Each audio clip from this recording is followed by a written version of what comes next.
Bienvenue à l'autodéfense pour femmes Wendo. Je m'appelle Deb Chard, je suis instructrice et formatrice experte en Wendo. Je vais vous parler un peu de qui nous sommes et de ce à quoi les femmes et les filles peuvent s'attendre si elles suivent des cours avec nous. Je tiens à préciser que Vibrant Healthcare brise toutes sortes de stéréotypes et effectue un travail de pointe en s'associant avec nous et avec l'autodéfense pour femmes Wendo pour offrir des cours aux femmes et aux jeunes filles qui vivent avec un handicap. Je veux aussi reconnaître que le travail que je fais ici et maintenant, c'est un travail interculturel. Je ne suis pas encore une femme vivant avec un handicap, pas encore, et je vois donc cela comme un travail interculturel. L'autodéfense pour femmes Wendo est la première organisation à avoir commencé à offrir des cours d'autodéfense pour les femmes au Canada.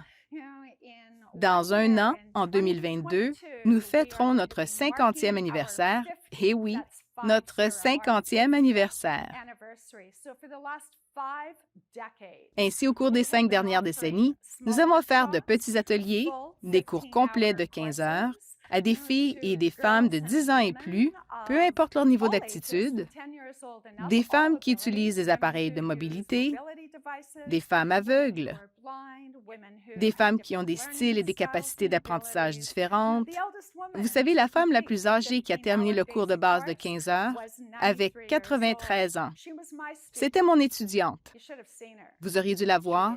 Elle a fait tous les coups, tous les blocages, tous les dégagements du poignet, les dégagements d'étranglement, l'autodéfense au sol et au lit, l'autodéfense avec des armes, tout un renversement de stéréotypes, n'est-ce pas? C'est notre raison d'être. On brise les stéréotypes de ce que le monde nous dit qu'on est censé être en tant que femme et fille, et certainement ce que le monde dit, vous le savez, ce que le monde dit aux femmes qui vivent avec un handicap. Donc, on va décomposer ces stéréotypes envers les différentes habiletés, le sexisme et des fois le racisme, parfois l'homophobie. Même si on ne l'a pas vécu personnellement, en général, on est d'accord pour dire qu'on vit dans une société où on est exposé à beaucoup de ces messages.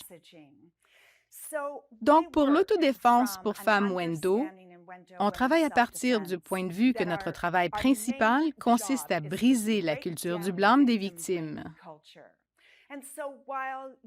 Et donc, pendant que vous et moi parlons de nos situations ici et de nos stratégies, à la fois verbalement et physiquement, qu'on pourrait utiliser dans une situation inconfortable ou vraiment dangereuse, on veut être clair à 100 %.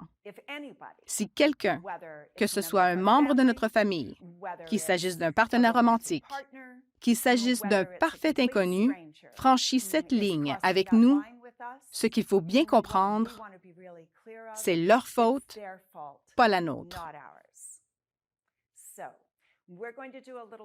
On va donc parler un peu avec certaines des femmes qui ont participé au cours d'autodéfense pour femmes Wendo.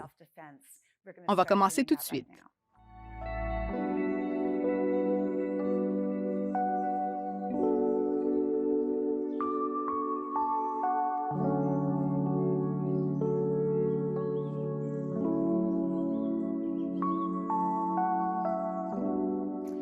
Je suis si heureuse de vous revoir. Bienvenue à nouveau à l'autodéfense pour femmes Wendo. Je vais vous demander de dire votre nom et je veux que vous repensiez à la première fois que vous avez participé à un atelier d'autodéfense pour femmes Wendo. Quels étaient vos objectifs en suivant ce cours? Qu'est-ce qui vous a amené au Wendo? Donc, Katie, bonjour, c'est bon de te voir. Puis-je te demander de commencer? Salut, mon nom est Katie McMillan. Je suis en plein milieu de mon tout premier cours de Wendo. En fait, je l'ai presque fini. Et je suis très heureuse d'y participer car j'en apprends davantage sur moi-même et sur ce que je suis capable de faire. Et comment je suis capable de me défendre en tant que femme handicapée. Je suis donc très reconnaissante de cette occasion. Bien dit, nous sommes très reconnaissantes que tu sois avec nous à nouveau. Merci pour ça. Hey Robin, salut! Salut, donc je suis Robin Simmons et j'ai fait du Wendo parce que j'en ai déjà fait il y a de nombreuses années. J'ai voulu faire du Wendo pour me renforcer et accroître mon indépendance. Ce que j'ai vraiment aimé quand j'ai suivi le cours, c'était les techniques. J'entrais en contact avec mon corps et je voyais comment il bougeait. Absolument. Merci pour cela. Et après toutes ces années, hein? Après toutes ces années, c'est tellement bon de te revoir. Merci. Bonjour, Stephanie. Bonjour, je m'appelle Stephanie Greco et je suis si heureuse d'être ici. Je termine mon premier cours de Wendo et j'ai vu du Wendo lors de l'événement Reprenons la nuit.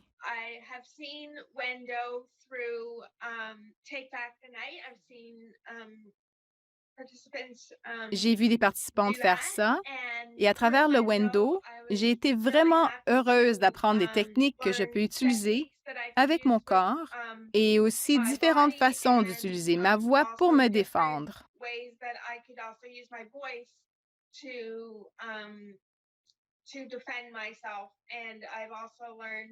Et j'ai aussi appris beaucoup de choses sur moi-même en passant par ce processus. Donc, je suis vraiment heureuse de l'avoir fait. Oui, bien dit, Stephanie. Merci pour ça. Et vous avez tout à fait raison, ce n'est pas juste une expérience physique, n'est-ce pas? Il s'agit d'une expérience émotionnelle, mais aussi cognitive. On espère ne jamais avoir à utiliser ces connaissances, mais on sait qu'on en vaut la peine de nous battre. Et ce sur quoi on veut se concentrer est comment fonctionne mon corps en ce moment. Je n'ai pas à changer quoi que ce soit à mon sujet, n'est-ce pas? Comment mon corps fonctionne-t-il en ce moment? Et nous savons que nous vivons dans un monde qui veut que toutes les femmes et toutes les filles croient qu'elles dépendent des autres, même pour les femmes non handicapées. On nous apprend que nous devons être dépendants des autres. Il suffit de se rappeler Walt Disney et penser à la princesse quand elle est en danger, non? Et que se passe-t-il lorsque la princesse est en danger dans de nombreuses histoires de Walt Disney? Donnez-moi un exemple. Oui, Steph. Le prince doit venir à son secours. Oui, et donc nous apprenons ça quand on est toute petite, n'est-ce pas? Que si on a peur, on a besoin d'un homme pour s'occuper de nous. De préférence, un prince si possible. Et quand on pense à nous, les femmes adultes, et à ce que nous montre Hollywood et les autres maisons de production, on nous ment. On nous dit que nous ne sommes pas capables. Et quand une femme a un handicap, ce message de dépendance est centuplé. J'avais une femme de 73 ans dans un de mes cours, dans le quartier de High Park, ici à Toronto, qui suivait un programme de 6 semaines. Elle était ce que j'appellerais filiforme. Elle faisait environ 1,70 m. Je suppose qu'elle ne pesait pas plus de 45 kg. Je dirais que bien qu'elle ne vivait pas avec un handicap, elle avait un problème de mobilité.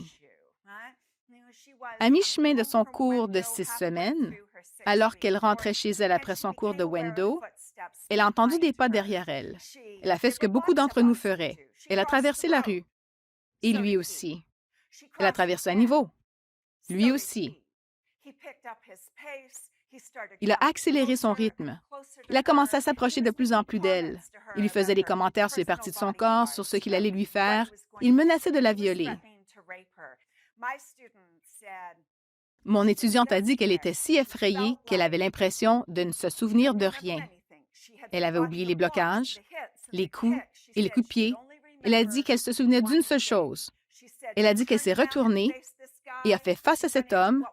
Elle est entrée dans ce qu'on appelle une position de combat et elle a crié « Recule !» Et il a dit « Toi aussi tu recules !» Et il s'est enfui. Quand elle m'a raconté cette histoire, elle a été très claire. Tu sais, je savais que ça le surprendrait, mais elle a dit que ce n'était pas pour ça qu'elle avait crié. Elle a dit « J'ai crié parce que chaque semaine, j'avais un instructeur qui disait « Je ne peux pas vous garantir que votre poing va toujours casser le nez de l'attaquant ou lui casser la clavicule. Je ne peux pas vous garantir que les dégagements de poignets qu'on fait vont toujours fonctionner. Mais je vous garantis, ainsi qu'à toutes les femmes qui nous regardent en ce moment, que si nous crions, nous ne gèlerons pas. Il y a donc un élément de surprise dans notre cri, mais surtout, une dose d'adrénaline est libérée dans notre sang chaque fois que nous avons peur. À chaque fois que nous sommes surprises ou effrayées, ça peut nous faire geler si on retient notre souffle. Mais si nous crions, eh bien, c'est une toute autre histoire. C'est comme si on allumait un puissant feu à l'intérieur de nous. Alors, vous êtes toutes des hurleurs incroyables, c'est sûr.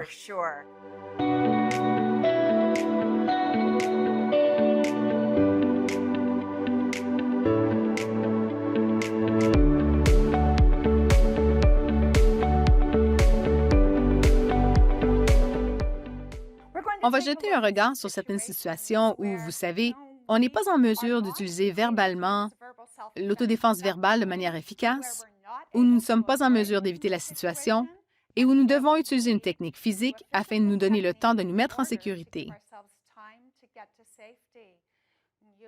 Utiliser notre corps tel qu'il est en ce moment est une chose importante à garder à l'esprit. Quel type de fauteuil roulant utilisez-vous? S'il est électrique, eh bien, il pèse probablement plus de 300 livres. Et quand vous appuyez sur la marche arrière ou que vous conduisez en roulant, vous pouvez écraser l'articulation du pied et les os du pied d'une personne. Si vous avez un fauteuil roulant manuel, êtes-vous capable d'en soulever le bras et de l'utiliser comme arme de poing? Nous allons en parler davantage. Mais ce qui est important tout d'abord, c'est de se rappeler que ce sont des choses qu'on espère ne jamais avoir à faire. Disons que je suis seule. Disons que j'ai rompu avec une personne il y a quelques mois et disons qu'elle ne le prend pas bien. Cette personne devient de plus en plus agressive et elle se penche sur moi. Il y a des points faibles que m'offre cette personne. Par exemple, puis-je toucher votre bras? Les yeux sont une cible. Si je transperce les yeux de l'attaquant, cela pourrait lui causer des dommages permanents. Le nez est aussi une cible, tout comme la clavicule. Laissez-moi vous montrer comment on peut casser le nez de l'attaquant. Ce que je fais, c'est que je commence avec la main ouverte. Je vais ensuite plier et fermer le poing avec le pouce. En utilisant cette partie charnue du poing, prenez un élan et frappez avec le poing descendant sur l'attaquant. Vous vous demandez peut-être en ce moment, et si l'attaquant ne se penche pas vers le bas? Eh bien alors, on va parler d'autres cibles potentielles. Mais rappelez-vous, beaucoup de situations dangereuses se produisent quand les gens se penchent sur notre visage, assez près pour nous embrasser et envahissent notre espace. C'est de ça qu'on parle ici. Donc, voilà ce qu'on fait. On plie, ferme, serre très fort, comme si on avait un linge mouillé. Mettez vos mains en l'air devant vous, si c'est possible pour vous, pour que vous puissiez prendre un élan et frapper en descendant le poing. On veut prendre une grande respiration. On ne veut pas retenir notre souffle. On veut faire « Ha » dans le but d'activer notre diaphragme et la partie inférieure de nos poumons pour qu'on ne fige pas. On va faire cet exercice 3 fois et on va crier. Vous êtes prêtes? 1, 2, 3. On va examiner une situation où je suis peut-être assise ou inclinée vers l'arrière. Cette personne est très près de mon visage et je lui perce les yeux en ouvrant ma main, en utilisant les coussinets de mes doigts. Le mouvement commence à la hanche et je vise directement derrière les yeux de l'attaquant. C'est une option. On pense que les cibles vulnérables du corps de l'attaquant font partie des informations les plus importantes à se rappeler. Prenons le cas de quelqu'un qui ne se penche pas sur nous, mais qui se tient plutôt debout avec les jambes légèrement écartées. Peu importe les parties du corps qu'il possède, je pourrais enlever l'appui-bras de mon fauteuil roulant si j'ai un fauteuil manuel où l'appui-bras se retire facilement et l'utiliser pour donner un coup vers le haut.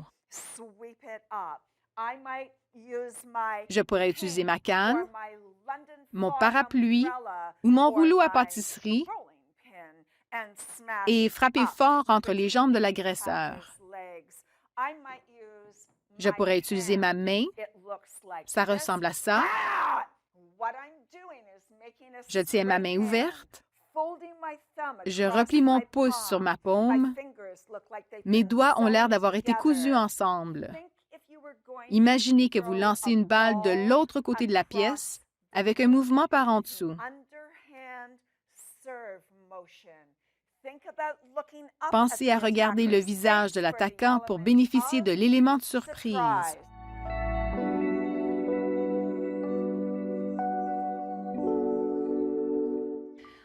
Beaucoup d'entre nous, en tant que femmes, se sont fait dire que l'endroit le plus dangereux pour nous est dans la rue ou en public. Et bien que le harcèlement des étrangers pose problème, on est toutes plus susceptibles d'avoir à nous défendre physiquement contre quelqu'un qu'on connaît. En particulier, quelqu'un en qui on a fait ou on fait confiance. Vous savez, les statistiques montrent que l'une des façons les plus courantes pour nous d'être agressés par quelqu'un qu'on connaît, c'est d'être étranglés dans notre propre domicile. Rachel et moi allons vous montrer quelques options que vous pouvez utiliser en vous rappelant que nous n'utilisons jamais la force contre la force.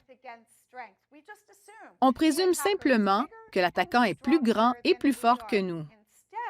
Ce qu'on fait plutôt, on utilise les plus grosses parties du corps contre celles qui sont plus petites. Alors regardons ça. Cette attaque, c'est quand les mains sont autour de notre cou, les pouces s'enfoncent dans notre gorge, vers l'intérieur et vers le haut de notre trachée. Regardons un dégagement à l'aide d'un seul bras. Étrangle-moi, s'il te plaît. Donc, ce que je fais, j'utilise mon épaule contre le pouce de l'attaquant. On va le faire au ralenti. J'ouvre la main pour qu'elle soit ouverte. Je projette le bras en diagonale vers le haut, mon biceps près de mon oreille. Cette main a été dégagée. Cette main s'accroche toujours. Vous avez vu que j'ai changé la main de mon bras élevé. J'ai plié, plié, fermé et serré. Vous m'avez vu frapper de haut en bas l'arête du nez de l'agresseur. C'est seulement si je peux atteindre le nez. Je peux aussi choisir une cible différente. Je peux faire le dégagement et frapper le côté du genou de l'attaquant. Ça cause des dommages permanents à l'attaquant. Les articulations ont tendance à ne pas guérir de la même façon que le nez ou la clavicule, par exemple.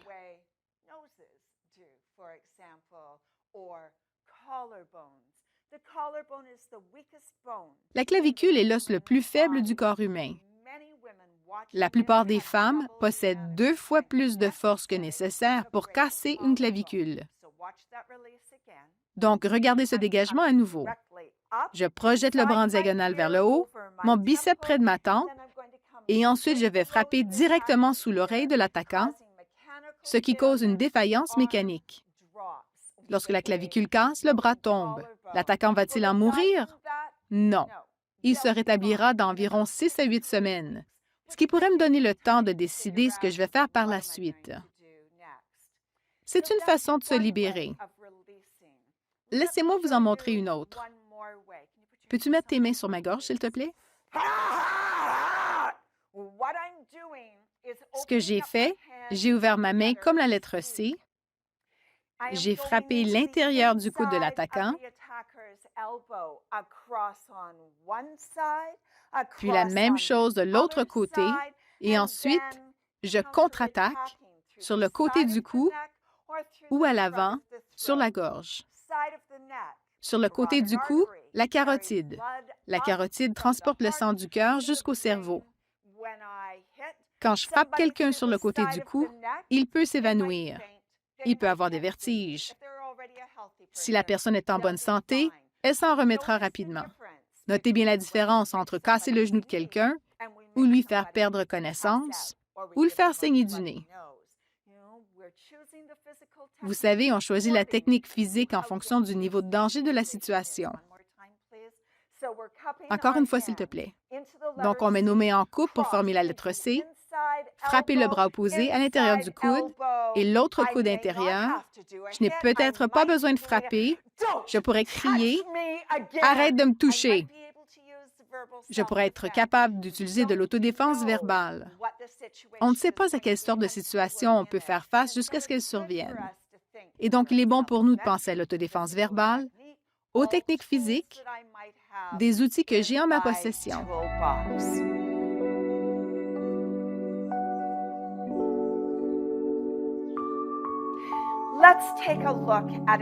Prenons l'exemple d'une situation où quelqu'un saisit mon poignet. Il essaie de me faire tomber de ma chaise, de m'intimider ou de profiter de moi d'une manière ou d'une autre. Puis-je toucher ton poignet, Rachel? Ce qu'il est en train de faire, c'est de saisir mon poignet avec ses deux mains. Ses pouces sont sur la partie supérieure de mon bras. Je pourrais commencer par l'autodéfense verbale. Je pourrais dire, « Chérie, je suis vraiment désolée, je sais que je me suis emportée contre toi. Écoute, allons boire un verre, on va se calmer. » Je pourrais continuer avec de l'autodéfense verbale si je pense que je ne suis pas en danger, que la personne essaie simplement de m'intimider avec son bras, avec ses mains. Mais si, en fait, il essaie de me tirer ou si je pense qu'il va me faire davantage de mal, je pourrais faire un dégagement. Ça ressemble à ça. Ce que je fais, j'utilise la même technique qu'avec le dégagement d'une prise d'étranglement. J'utilise une partie plus importante de mon corps, soit mon bras, contre ces deux pouces juste ici, en remontant vers mon épaule ou vers mon autre épaule. Voici ce qu'il ne faut pas faire quand on pratique cette technique. Il ne faut pas ramener le bras vers le visage. C'est facile d'aboutir avec un saignement de nez dans cette situation. Peut-être que je travaille avec seulement la moitié de mon corps. Je peux aussi y aller d'un seul côté. Je n'ai pas besoin de renforcer. Mais s'il faut renforcer, il ne faut jamais pencher le poignet vers l'arrière. Il faut le garder bien droit. Ne le penchez pas vers l'arrière. On va regarder ce dégagement une fois de plus. Un point ferme et serré pour doubler notre force. On tire vers notre épaule ou vers notre autre épaule. Selon le type de fauteuil roulant que vous avez, ce que certaines personnes font, elles se penchent vers nous et saisissent nos poignets en les tenant contre les bras du fauteuil. Et dans cette situation, pensez simplement où est le pouce de l'agresseur. Il est à l'intérieur du bras. Donc, c'est la direction dans laquelle mon bras va aller. Je tiens mon poing ferme et serré, et c'est comme si j'allais me frapper le nombril. Je ramène le bras vers l'intérieur. Je pourrais crier après lui, ou je pourrais le contre-attaquer sur l'oreille, sur le nez, sur la tempe, ce qui peut causer une hémorragie interne au cerveau. C'est évident que je vais choisir une cible qui va me donner assez de temps pour m'éloigner.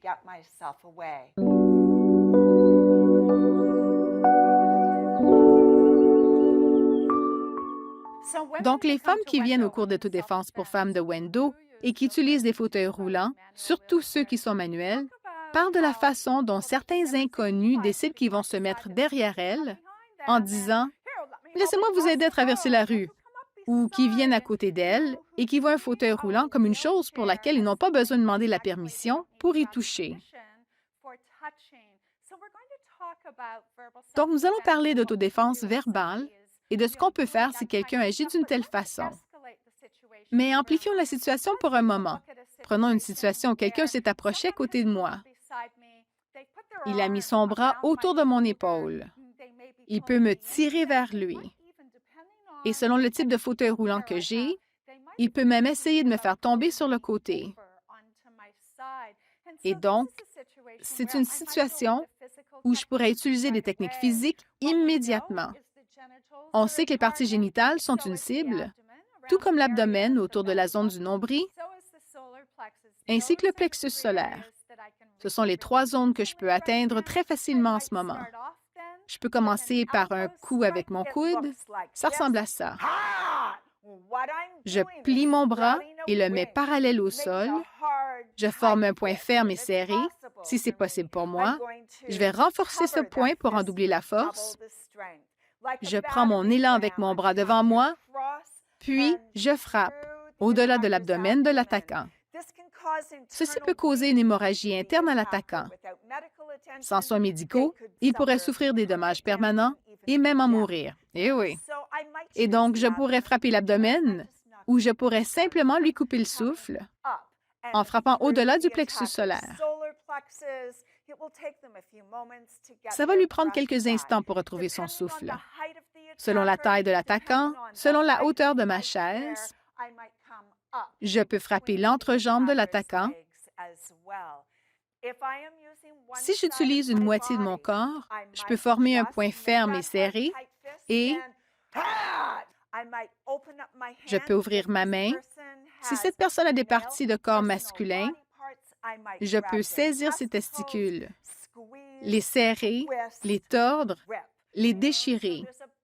Il y a donc plusieurs façons de se défendre quand quelqu'un est à côté de nous.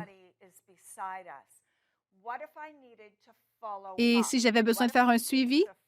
Et si j'avais besoin de poursuivre avec un deuxième coup?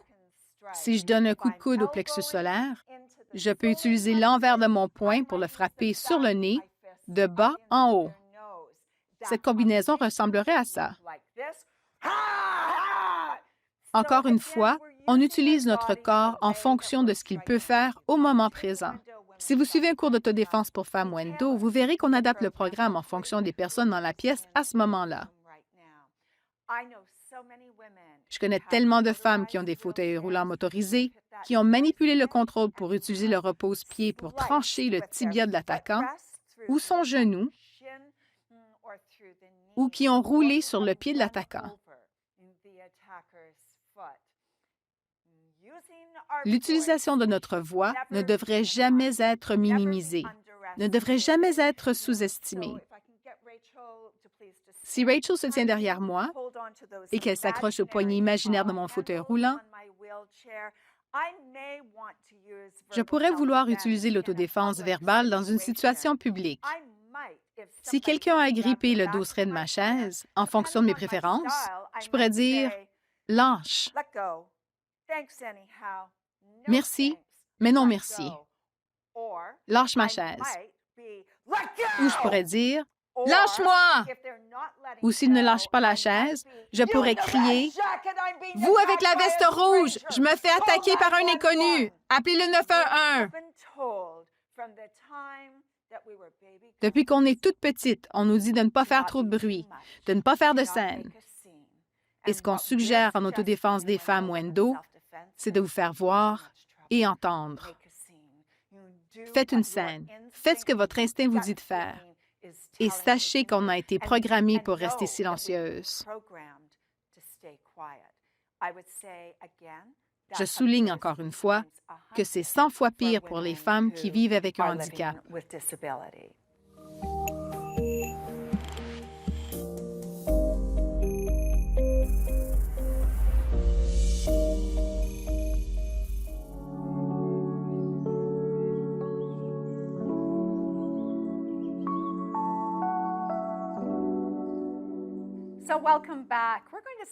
Bienvenue à nouveau.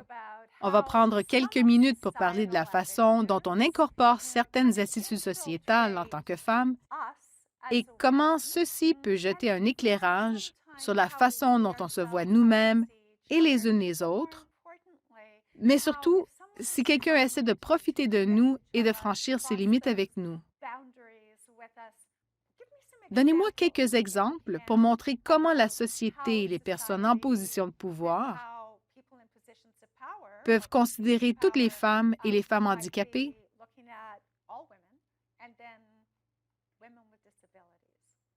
Je sais que, pour moi, en grandissant en tant que femme avec un handicap physique,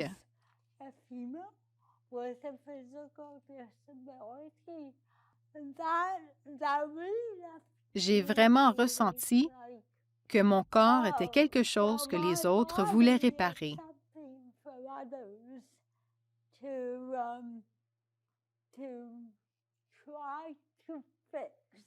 Les gens pensaient que j'avais besoin d'être réparée, mais pas moi, jusqu'à ce que la société me dise qu'il fallait le réparer.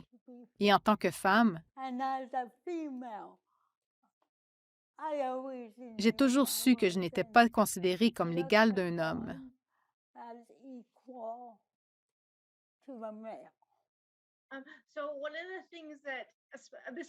Donc, une des choses qui m'est arrivée quand je suis passée d'un fauteuil manuel à un fauteuil électrique, mon fauteuil roulant électrique a ajouté à mon indépendance est aussi devenu une extension de mon corps. Ce que je veux dire, c'est que quand je conduisais dans la rue, les gens me voyaient et voulaient automatiquement m'aider. Certaines personnes pensent que c'est normal de toucher à mon guidon. Et pour moi, mon guidon, c'est comme mes épaules.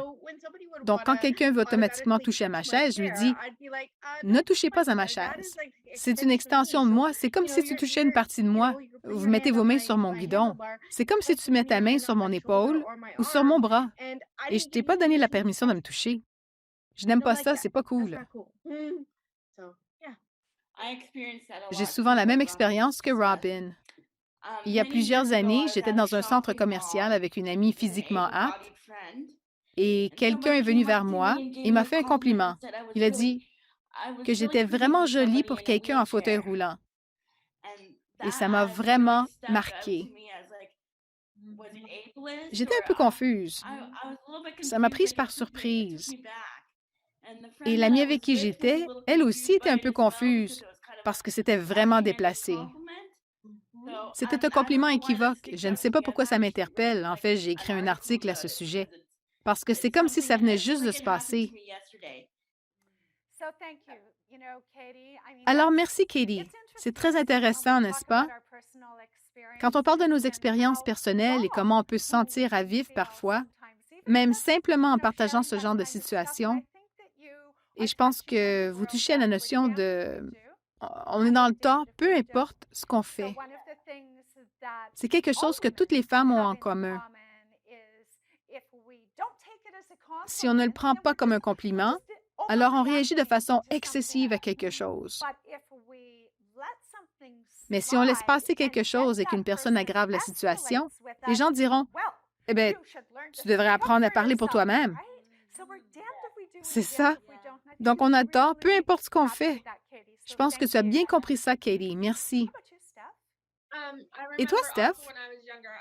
Je me souviens aussi que quand j'étais plus jeune, j'étais dans un centre commercial avec un ami physiquement apte et un autre ami. Ce dernier avait un handicap physique visible et utilisait un fauteuil roulant manuel. À l'époque, moi aussi.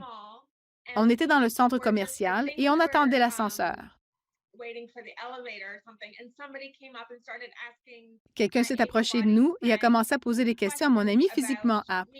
Des questions sur moi et mon autre ami qui avait un handicap physique visible. J'étais jeune, mais j'ai regardé la personne et j'ai commencé à répondre aux questions. La personne était stupéfaite et a sursauté. Elle a dit, « Ah, tu peux communiquer par toi-même. » J'ai répondu « Oui. » J'étais si bouleversée parce qu'il y a tellement de façons différentes de communiquer à part la voix. Je leur ai dit, « Oui, je peux communiquer. » Donc, j'apprécierais si vous me posiez vos questions plutôt qu'à mon ami. Tu m'as fait penser à une autre expérience. Je pense que beaucoup d'entre nous ont fait l'expérience de ne pas être crus. Ne pas être crus à propos de nos corps, ne pas être crus à propos de notre expérience, à propos de ce que nous ressentons. N'est-ce pas? Je me souviens encore une fois quand j'étais enfant, quelqu'un m'a dit, « Non, je ne crois pas que ton pied se plie dans ta chaussure. »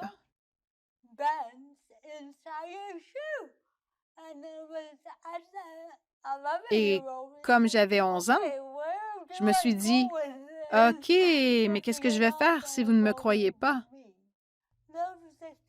Ces choses peuvent vraiment créer et favoriser quelque chose en nous qui nous font sentir comme si j'avais juste besoin de passer par là.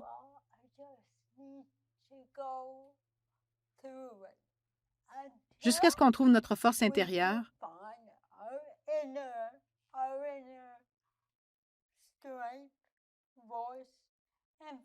voix intérieure, et des gens qui nous croient et qui nous respectent. Je peux parler d'une autre chose? En tant que femme ayant un handicap physique visible, Souvent, les gens ne prennent pas vos opinions à cœur. Ils les écartent simplement parce qu'ils ne croient pas que vous êtes assez intelligente pour avoir cette opinion ou parce qu'ils pensent que votre opinion n'a pas d'importance.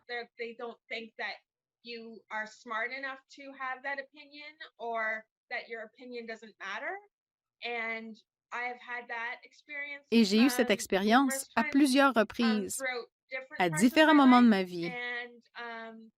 Et cela m'a aussi blessée de bien des façons. J'ai parfois du mal à me défendre tout au long de ma vie à cause de cela. En fait, beaucoup de gens, quand je les rencontre pour la première fois, pensent que je ne suis pas aussi intelligente que je le suis en réalité. Les gens sont parfois surpris par certaines des conversations qu'on a. Je leur demande par la suite et ils disent, ils s'excusent parce qu'ils ont commencé la conversation en supposant que je ne suis peut-être pas aussi intelligente qu'ils le croyaient.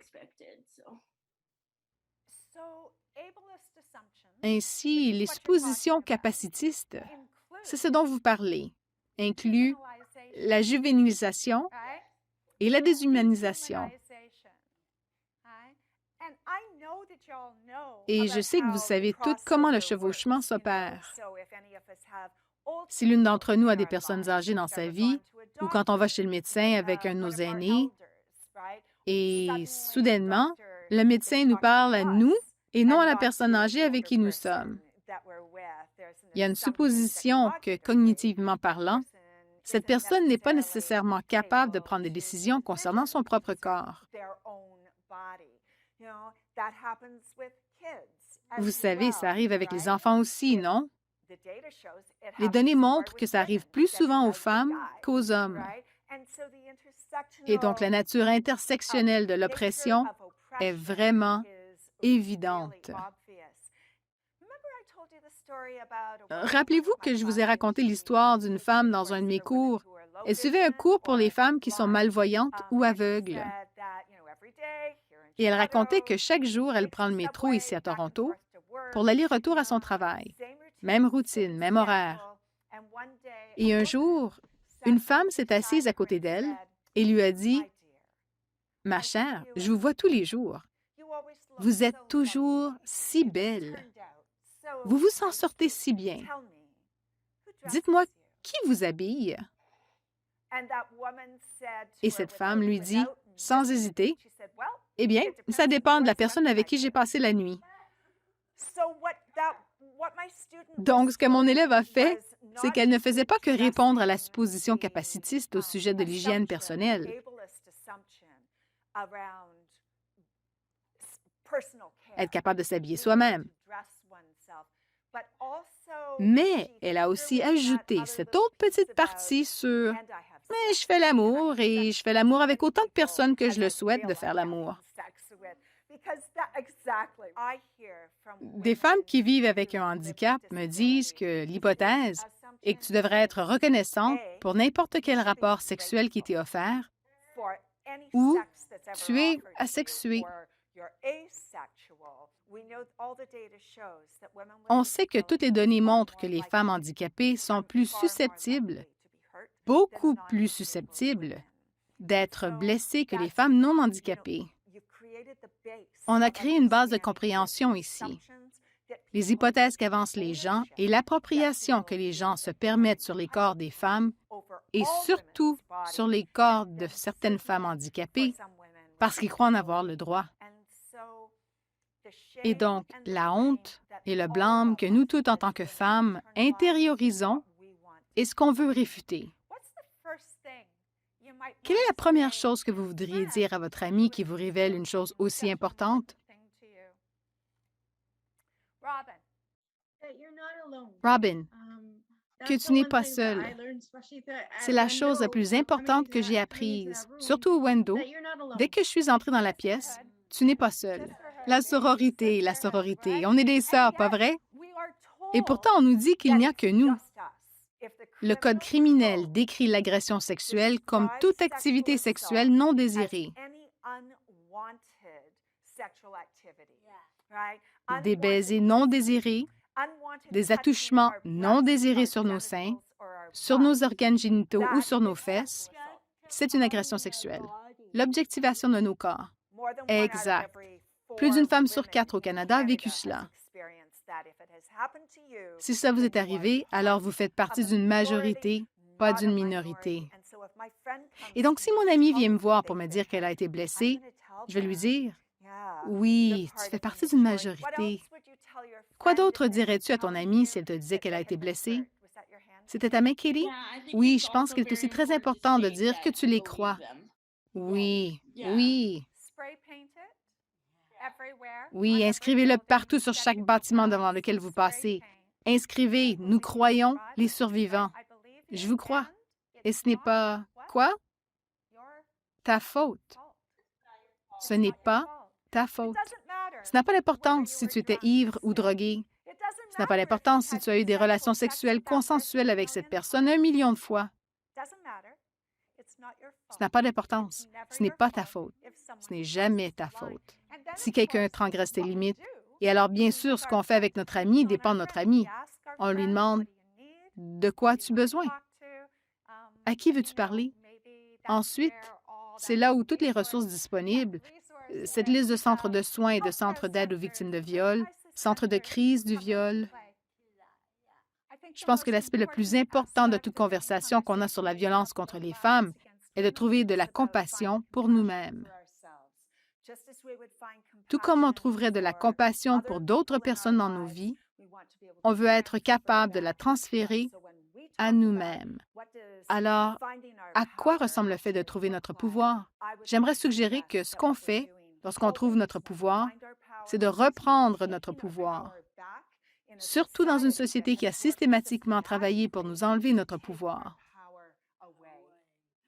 Oui, et on le récupère.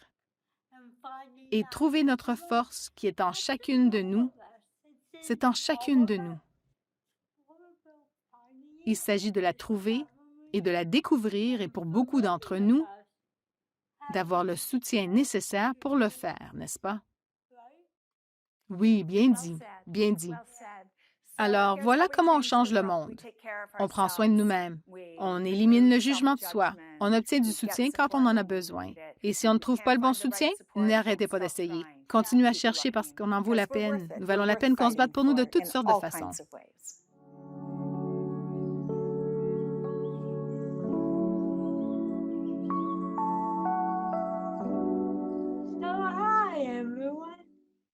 Alors, bonjour à toutes.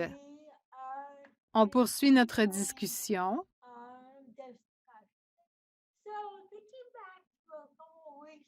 Lors de notre discussion il y a 2 semaines, on a parlé un peu de, vous savez, les messages qu'on a reçus en grandissant, en vieillissant, et de l'impact de ces messages sur nous.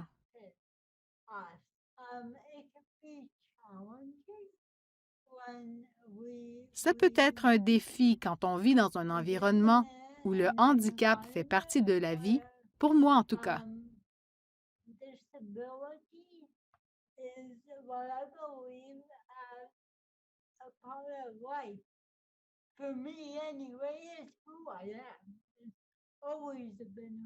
C'est ce que je suis. Ça a toujours été ce que je suis, non? C'est un style de vie, oui. Exactement. Et ça peut être un défi quand la société ne le voit pas comme ça, non?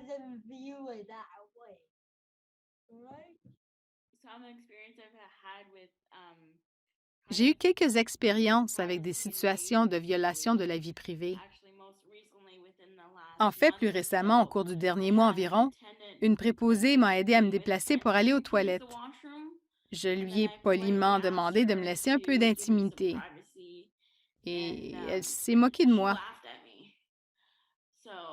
J'ai donc eu l'impression que mon intimité n'était pas importante pour elle, que c'était une sorte de blague. Alors, je suis sortie pour lui parler. Je lui ai dit, « Ma demande d'intimité, c'est drôle pour toi? Comment ou pourquoi est-ce drôle pour toi? » Et elle n'a même pas répondu à la question. J'ai aussi vécu des choses comme ça quand il s'agit de ma vie privée. En fait, deux choses. D'abord, le fait que mes assistants confondent ou brouillent les lignes entre l'endroit où ils travaillent et ma maison. Et l'autre, quand j'ai dû aller à l'hôpital, et parce que j'ai un handicap, c'est comme si ma dignité disparaissait. Un exemple de ce que je veux dire, je passais à travers une situation et j'étais à l'hôpital pour quelques jours. On m'a mis dans une chambre sans porte. Et à un moment, j'ai dit quelque chose à ce propos quand je me sentais plus forte.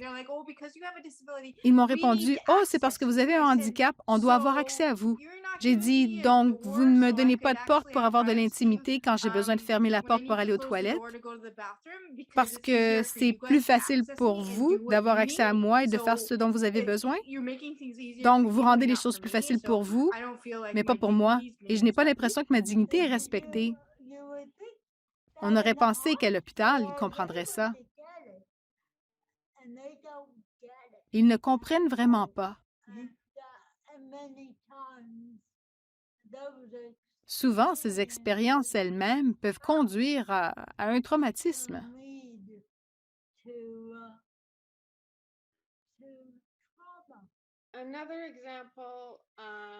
Une autre situation à laquelle j'ai fait face à plusieurs reprises est lorsque des travailleurs de soutien personnel utilisent une clé et entrent dans votre appartement.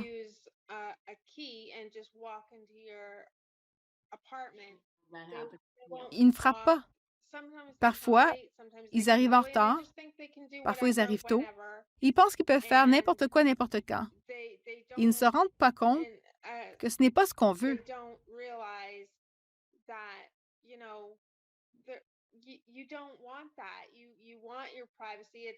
On veut notre intimité. C'est notre maison. Et comme Robin l'a dit, ils brouillent les limites entre leur lieu de travail et notre maison. Et plusieurs fois, j'ai eu cette conversation avec des gens et ils l'ont simplement ignoré. Ils s'en fichent. Ou ils s'agitent parce que vous leur en avez déjà parlé. J'ai eu la même situation aussi parce que mon appartement se trouve face à la salle du personnel.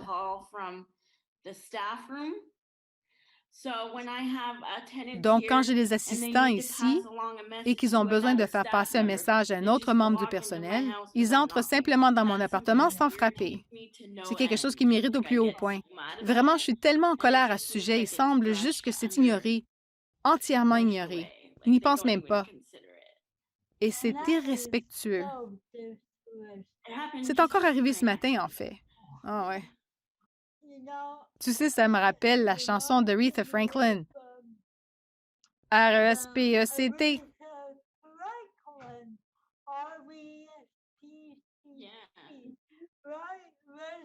Exact. Le respect. Et je pense sincèrement que c'est ce que ça signifie pour moi. La dame qui m'a aidée ce matin, je lui ai demandé quelques minutes d'intimité.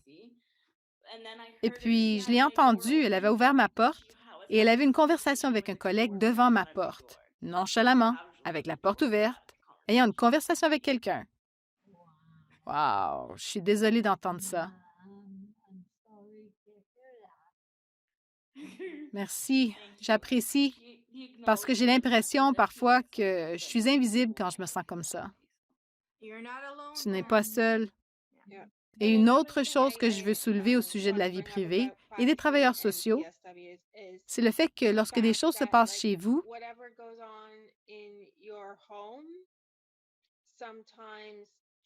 parfois cette information sort de chez vous pour arriver au bureau du travailleur social et elle se manifeste. C'est comme le jeu du téléphone. Puis la personne suivante vient te voir et te dit, « Ah, j'ai entendu ça! » Et vous répondez en lui demandant, « Oh, où avez-vous entendu ça? » C'est une violation de la vie privée des gens quand vos informations personnelles circulent et que le message original se transforme en quelque chose d'autre de faux.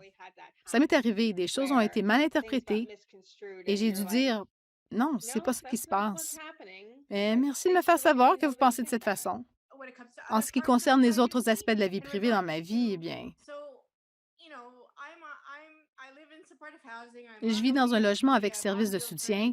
Je suis sur le POSPH, je suis inscrite pour l'aide au transport, j'ai des médecins. Donc, quand ils remplissent des formulaires, ma vie financière est un peu comme un livre ouvert. Donc, c'est là que j'ai l'impression de ne pas avoir de vie privée. Et les gens disent, bon, d'accord, vous avez le POSPH et vous avez besoin de ça. Donc, vous devez me dire que vous êtes sur le POSPH et combien vous gagnez. Et c'est très frustrant parce que c'est juste une autre chose que j'entends de la part d'autres personnes. Eh bien, si tu n'as pas de cette chose et tu en as besoin, tu dois être gentil, vous savez, ne pas faire de vagues, ce genre de choses. Et je suis juste comme, eh bien, tu sais, si tu me dis que j'ai besoin de quelque chose et que ce n'est pas exactement ce dont j'ai besoin ou que ça va être bon pour toi, mais pas pour moi, je veux dire quelque chose parce que, ouais, tu peux penser que je l'obtiens gratuitement, mais le fait est que je dois l'utiliser. Et les médias sociaux, ce que je dis à tout le monde, surtout si c'est une jeune personne qui vient me voir, c'est de faire très attention à ce que vous affichez. Parce qu'une fois que c'est sorti là, c'est là pour toujours. Donc, quelque chose que tu as affiché l'année dernière va te revenir éventuellement. Tu vas le revoir avec le temps. Donc, une fois que c'est sorti là, c'est là. Donc, si vous ne voulez pas, ou si vous ne voulez pas voir ce commentaire, ou si vous ne voulez pas le mettre sur Facebook parce que vous avez peur de qui pourrait le voir, je réfléchirais vraiment longuement à si vous voulez vraiment le poster. Parce qu'une fois qu'il est là, il est là. Et oui, il peut disparaître de votre fil d'actualité, mais il est toujours sur Internet. Pour toujours. Donc, Robin, j'ai une citation de toi ici. La citation dit, c'est là que je puise ma puissance. Oui, et c'est une citation incroyable. Quand je suis avec des gens qui sont en train d'apprendre à trouver leur voix, surtout avec quelque chose comme le Wendo, si quelque chose ne va pas, suis ton corps. Écoute ton corps, par exemple.